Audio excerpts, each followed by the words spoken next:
다윗이 지은 찬송시 시편 23편은 성도들이 읽기만 해도 위안을 받습니다. 묵상할 때마다 피곤한 영혼들이 소생하는 역사가 일어납니다. 담대한 믿음을 가지고 재기하는 삶을 살아가게 만듭니다. 인생 대역전의 역사를 써내려가게 만듭니다. 그래서 시편 23편은 동서고금을 막론하고 모든 사람들이 가장 좋아하는 말씀이요 즐겨 애송하고 있는 말씀입니다. 여기에다가 노랫말이 얼마나 아름답습니까? 구절구절 은혜가 넘치고 읽는 이로 하여금 행복감을 느끼게 합니다. 오늘은 이 노래의 진가를 음미하는 뜻에서 공동번역으로 한번 읽어보겠습니다.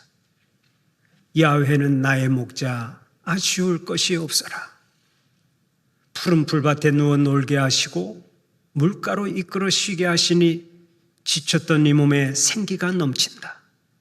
그 이름 목자이시니 인도하시는 길 언제나 곧은 길이요 나 비록 음산한 죽음의 골짜기를 지날지라도 내 곁에 주님 계시오니 무서울 것 없어라. 막대기와 지팡이로 인도하시니 걱정할 것 없어라. 원수들 보라는 듯 상을 차려주시고 기름 부어 내 머리에 발라주시니 내 잔이 넘치옵니다. 한평생 은총과 복에 겨워 사는 이 몸 영원히 주님 집에 거하리이다. 아멘. 얼마나 은혜가 됩니까? 그런데 이 시편 23편이 조선족 동포들의 버전으로 만든 것이 있어서 이 시간에 한번 소개합니다. 북한 사투리로 만든 이 시편 23편은 아주 걸쭉한데요. 한번 들어보세요. 아, 여호와가 내 목자인데 뭐이가 부족하간. 그저 시퍼런 풀밭에 쉬라딜 않나. 목마름은 그저 물가로 데려가딜 않나. 야, 뭐이가 부족하간. 내 이 형은 소생시켜 주시디 그저 똑바로 살라 하시디. 근데 그건 자기 이름 때문에 기르시는 거래도만. 음침한 골짜기 가반. 옛날엔 거의 무서웠더랬는데 그 이젠 하나도 안 무서워. 야, 그 주님이 그저 지팡이랑 막대기 거의로 지켜두디 않니? 그저 나 안심이야. 야, 그럼 제가 이 버전을 소개하려고 연습을 많이 했습니다마는 잘 낭송을 했는지 모르겠습니다. 그런데 뭐니 해도 전라도 버전이 최고라서 몇 대목만 소개하겠습니다. 아따, 여호와가 시방 나의 목자신디 나가 부족함이 있겠냐? 그분이 나를 저 풀어부른 초장으로 뉘어뿔고 내 삐친 다리 좀에 쉬어볼게 하려고 물가시로 인도했구네. 어째을까 징한 거. 여기까지만 하겠습니다. 시편 23편이 워낙 좋아서 여러 방언으로 번역을 해놓았습니다마는 어쨌든 다윗의 이 신앙의 노래가 여러분의 노래요, 여러분의 신앙 고백이 되시기를 바랍니다. 그러면 다윗은 이 노래 속에서 하나님을 어떻게 표현하고 있습니까? 하나님은 자신의 목자라고 고백하고 있습니다. 자신은 연약한 양에 불과하지만 하나님은 그 양을 지키시는 목자라는 것입니다. 그런데 그 선한 목자는 늘 푸른 풀밭 쉴만한 물가로 인도하셔서 부족함이 없게 하시고 갈급한 영혼을 만족하게 하시며 궁극적인 승리를 주신다고 노래합니다. 다윗은 이 아름다운 시 속에서 평화와 풍요 그리고 종말론적인 승리와 구원이라고 하는 원대한 주제를 노래하고 있습니다. 오늘은 다윗이 노래한 하나님, 우리가 믿는 하나님이 어떤 목자이신지를 생각해 보며 함께 은혜를 나누고자 합니다. 하나님은 어떤 목자이십니까? 첫째로 하나님은 우리를 만족하게 하시는 목자이십니다. 오늘의 본문 1절을 보면 다윗이 이렇게 고백하죠. 여호와는 나의 목자시니 내게 부족함이 없으리로다. 여호와 하나님이 자신의 목자가 되시니 일체 부족함이 없다는 고백입니다. 사실 이러한 고백이 쉬운 일은 아니죠. 우리가 한 생을 살면서 부족함을 느끼는 것이 얼마나 많이 있습니까? 당장 부족한 것을 좀 써보라고 하면 금방 10가지 이상은 기록할 것입니다. 하나님, 저는 돈이 부족합니다. 하나님, 저는 배우자가 필요합니다. 하나님, 저는 자녀가 필요합니다. 건강이 필요합니다. 지위가 필요합니다. 하나님, 저는 재능이 필요합니다. 자동차가 필요합니다. 집이 필요합니다. 사실 이렇게 저렇게 필요한 것이 많고 부족한 것도 많습니다. 그런데 다윗은 전혀 부족함이 없다고 말합니다. 여러분, 이러한 고백이 어떻게 가능하겠습니까? 이는 하나님께 대한 절대적인 믿음으로 가능한 것입니다. 양이 선한 목자를 절대적으로 신뢰할 때 만족함을 가지고 푸른 풀밭에 눕는 것처럼 다윗은 하나님께 대한 절대적인 신앙을 가지고 부족함이 없다고 말했습니다. 다윗은 청년 시절에 양을 치는 목자였죠. 그래서 목자의 책임을 누구보다 잘 알았습니다. 목자는 양의 생활 전체를 관장하며 양의 생명까지 돌봐줍니다. 양들이 배고파하면 푸른 풀밭으로 인도하고 갈증을 느끼면 쉴 만한 물가로 인도합니다. 양들이 만족하게 살아갈 수 있도록 항상 이끌어줍니다. 그렇기 때문에 그는 여호와께서 나의 목자가 되신다면 나는 부족함이 전혀 없겠습니다 하고 고백할 수 있었던 것입니다. 이 고백은 이런 뜻입니다. 하나님, 정말로 부족한 것이 없어서 만족한 게 아니라 하나님을 절대적으로 믿기 때문에 저는 만족할 뿐입니다. 그렇습니다. 하나님을 절대적으로 믿는 자는 모든 면에서 만족할 수 있습니다. 삶 전체를 맡겼기 때문에 부족한 것이 있어도 그것을 부족함으로 느끼지 않습니다. 모든 일에 만족함을 느끼고 항상 감사하며 살아간다는 말씀입니다. 그러나 하나님이 없이 살아가는 사람들은 이런 만족감을 느끼지 못하지요. 없으면 없어서 부족함을 느끼고 있어도 여전히 부족함을 느끼면서 항상 정신적인 공허함을 가지고 살아가는 것입니다.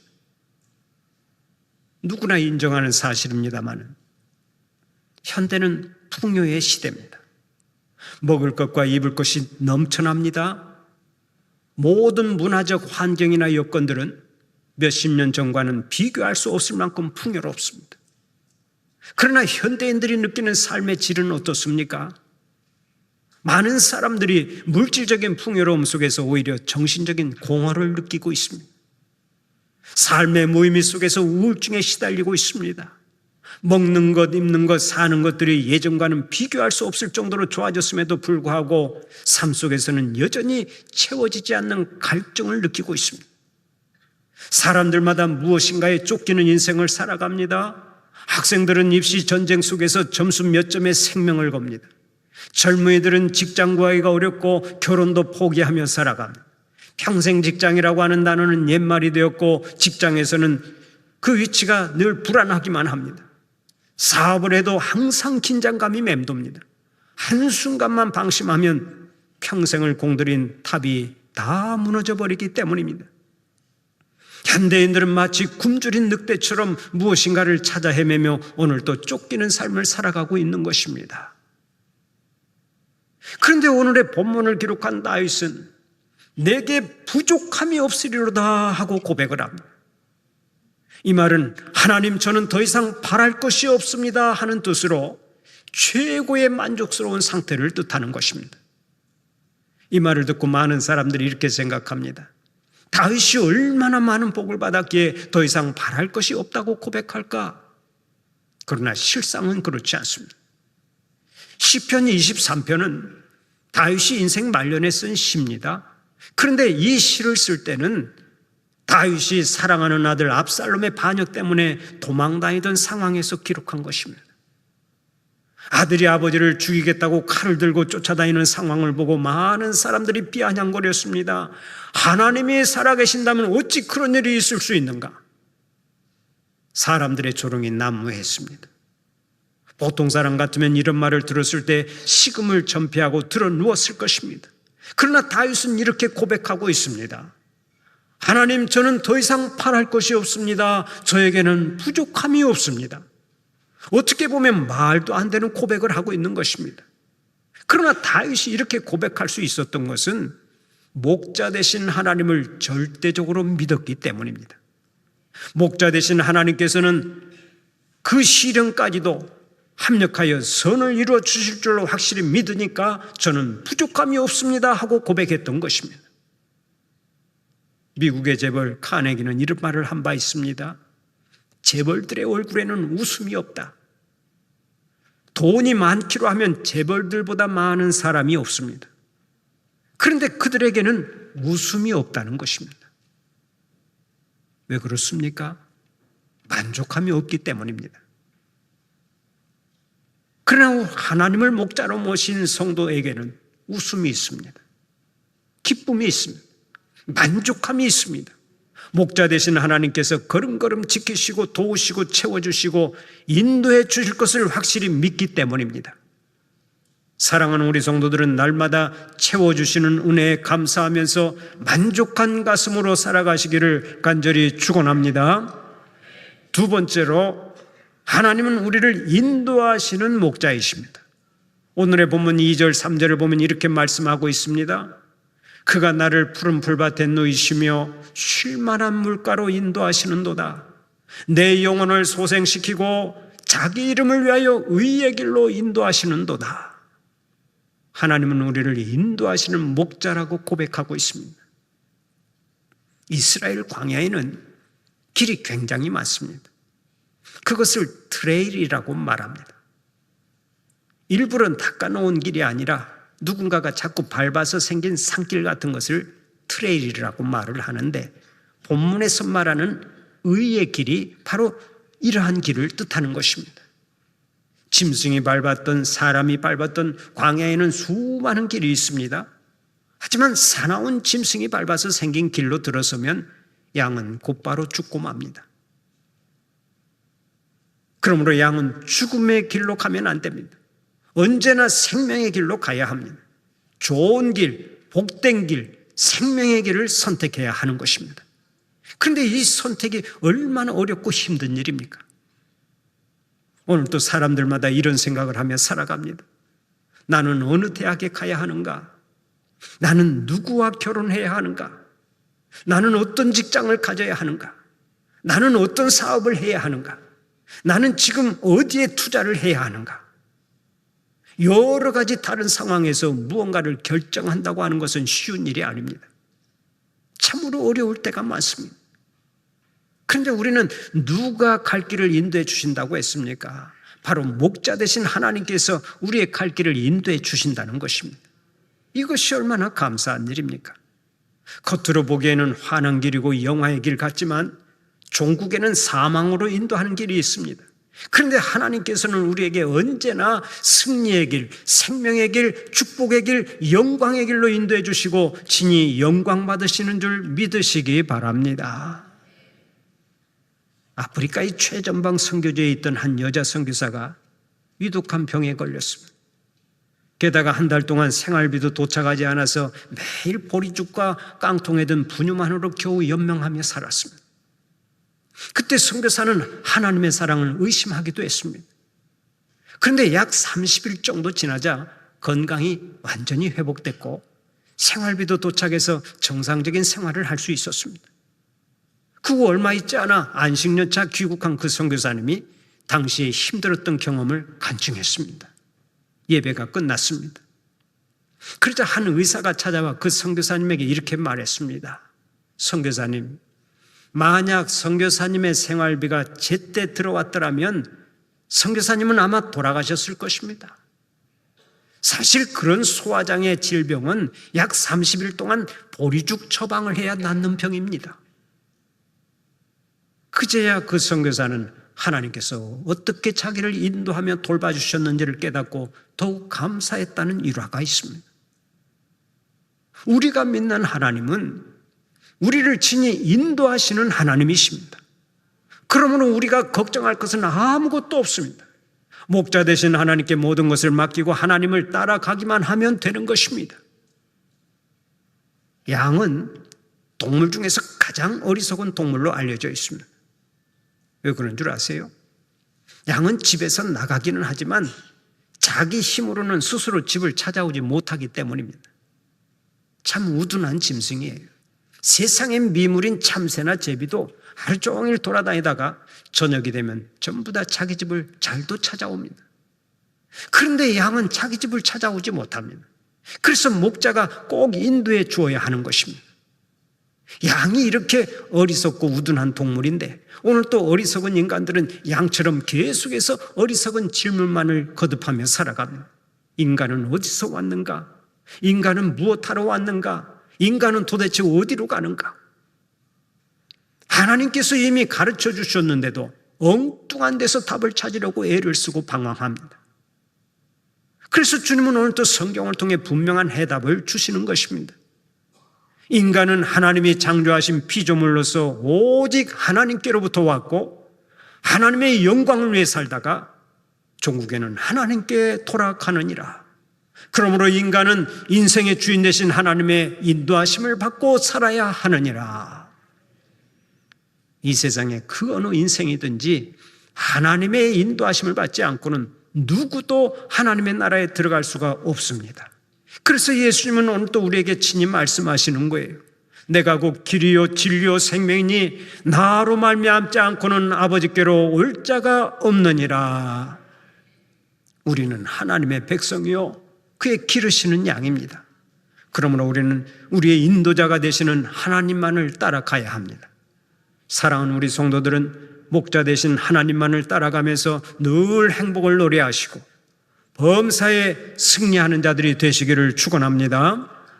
세 번째로 하나님은 우리를 안위하시는 목자이십니다. 오늘의 본문 4절을 보면 이렇게 말씀하죠. 내가 사망의 음침한 골짜기로 다닐지라도 해를 두려워하지 않을 것은 주께서 나와 함께 하심이라. 주의 지팡이와 막대기가 나를 안위하시나이다. 다윗은 자신을 양으로 비유하면서 사망의 음침한 골짜기를 다닐지라도 두려워하지 않는다 하고 선언합니다. 그 당시에 팔레스틴 계곡지대는 험한 골짜기가 많았습니다. 그래서 한 번만 발을 헛디디면 1000길 낭떠러지 아래로 떨어져 목숨을 잃었습니다. 이렇게 위험이 도사리고 있는 위태로운 골짜기를 가리켜 다윗은 사망의 음침한 골짜기라고 했습니다. 그런데 이렇게 위험한 골짜기를 다니면서도 다윗은 일체 두려움 없이 살아간다는 것입니다. 왜 그렇습니까? 바로 목자 되신 하나님께서 언제나 동행하시고 지켜주심을 확신했기 때문입니다. 오늘의 본문 4절 하반절을 보면 다윗은 이렇게 노래하고 있죠. 주의 지팡이와 막대기가 나를 안위하시나이다. 일반적으로 지팡이나 막대기가 비슷한 말로 쓰이지만 용도가 조금 다릅니다. 지팡이는 평상시에 양무리를 인도하는 데 쓰이는 것이고 막대기는 양을 해치려 하는 맹수를 공격하는 무기로 사용되었습니다. 이처럼 하나님은 주의 백성들을 인자하고 세심한 손길로 지켜주시며 위급할 때는 권능의 팔로 보호해 주신다는 것입니다. 그렇습니다. 하나님은 언제나 우리와 동행하십니다. 우리와 함께 하시며 위험에서 건져주십니다. 우리가 위급할 때는 능력의 팔로 보호해 주시고 언제나 우리를 지켜주십니다. 그래서 우리를 편안하게 해주시고 우리를 위로해 주십니다. 다윗은 이것을 가리켜서 하나님이 안위하신다 하고 표현하고 있는 것입니다. 하나님은 우리를 안위하시는 분이요 범사에 이기게 하시는 분이요 졸지도 않고 주무시지도 않으면서 불꽃 같은 눈으로 우리를 살피시는 하나님이신 줄 믿으시기 바랍니다. 그런 의미에서 우리가 눈물의 골짜기를 지금 지나간다 해도 낙심에 빠지면 안 됩니다. 절망하면 안 됩니다. 끝까지 우리를 안위하시는 하나님을 바라보고 고난과 시련을 잘 극복해야 될 줄로 믿습니다. 어떤 목사님이 새벽 예배를 인도하기 위해서 새벽에 일찍 일어나 하나님께 이렇게 인사를 했답니다. 하나님, 안녕히 주무셨습니까? 그랬더니 하나님께서 이런 음성을 들려주시더랍니다. 얘야, 미안하지만 나는 안 잔다. 나는 안 잔다. 잊지 마십시오.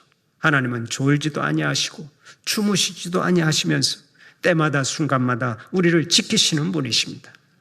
그래서 시편 121편 5절 이하에서 한 시편 기자는 이렇게 노래하고 있습니다. 여호와는 너를 지키시는 이시라. 여호와께서 내 오른쪽에서 내 그늘이 되시나니 낮의 해가 너를 상하게 하지 아니하며 밤의 달도 너를 해치지 아니하리로다. 여호와께서 너를 지켜 모든 환난을 면하게 하시며 또 내 영혼을 지키시리로다. 여호와께서 너의 출입을 지금부터 영원까지 지키시리로다. 한번 따라서 해봅시다. 하나님은 지금부터 영원까지 나를 지켜주신다. 나를 영원히 보호하신다. 아멘입니까? 나를 위해서 아들 예수 그리스도를 십자가에 내어주시기까지 희생하셨는데 어찌 나를 지켜주시지 않겠습니까? 영원까지 나를 지켜주시는 하나님을 찬양하면서 하나님의 손 붙잡고 살아가는 여러분들이 되시기를 바랍니다. 네 번째로, 하나님은 우리에게 승리를 주시는 목자이십니다. 오늘의 본문 5절을 보면 이렇게 말씀하죠. 주께서 내 원수의 목전에서 내게 상을 차려주시고 기름을 내 머리에 부으셨으니 내 잔이 넘치나이다. 여러분, 얼마나 감격적인 노래입니까? 다윗의 주변에는 항상 그의 생명을 노리는 대적들이 있었습니다.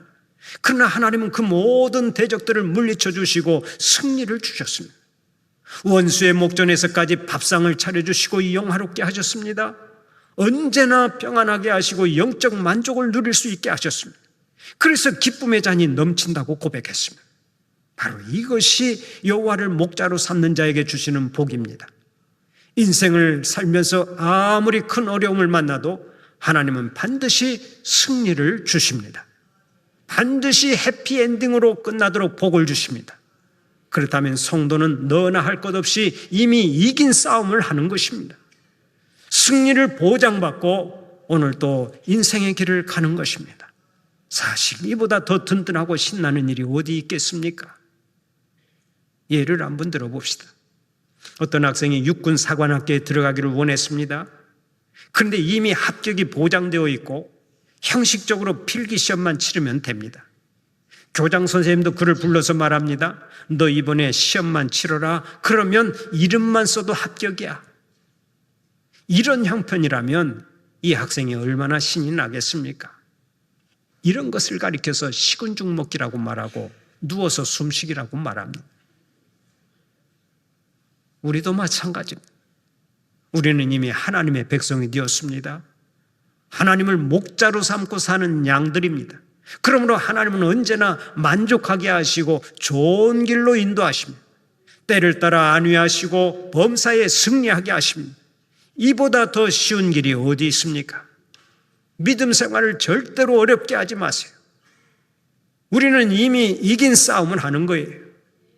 이긴 싸움을 하는 성도들답게 오직 하나님만을 따라가면서 매일매일 승리의 노래를 부르고 살다가 여호와의 집에 영원히 거하는 복이 있기를 간절히 축원합니다.